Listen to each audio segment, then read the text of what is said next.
Eertra, 'n algemene vermaaklikheidskanaal wat Afrikaans gedubde Turkse dramas aanbied, het die toevoeging van 'n nuwe reeks, Skree dit uit, aangekondig. Bekend in Turkye as Diyebeni, word die reeks daagliks op Eertra om 17:30 uitgesaai vanaf 22 Junie ter vervanging van Sout van die Aarde. Dit speel Rabia Soyturk as Ekim, Brahim Elte as Dan Kara, Kaner Topi as Kanat Gnay, Helen Kandemer as Leelopnar, Smaye Aidoon as Melissa Gerek en Meltem Akkel as Hassel Demer. Synopsis verskree dit uit. Die verhaal begin in 'n nederige werkersklasbuurt in Istanbul.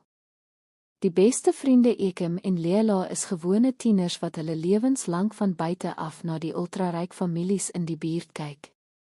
Een oggend gebeur 'n afgryslike tref en trap ongeluk reg voor Ekim se oë. 'n Motor tref Leela en laat haar permanent verlam en aan 'n rolstoel gebonde.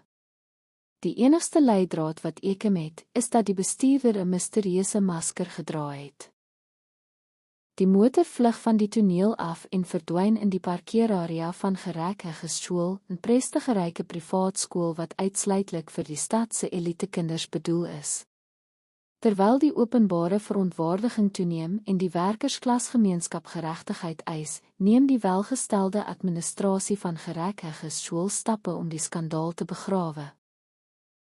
Om die gemeenskap se woede te temper en hulle welgestelde leerlinge teen polisieondersoek te beskerm, bied die skoolhoof 3 volbeurse aan vir akademies sterk tieners uit Leela se buurt.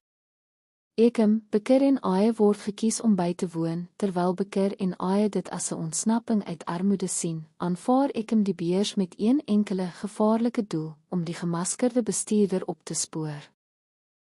Sodra hulle binne is, ontdek die beurshouer trio dat die skool onder 'n toksiese hiërargie funksioneer wat deur die rykste en mees sadistiese tieners regeer word.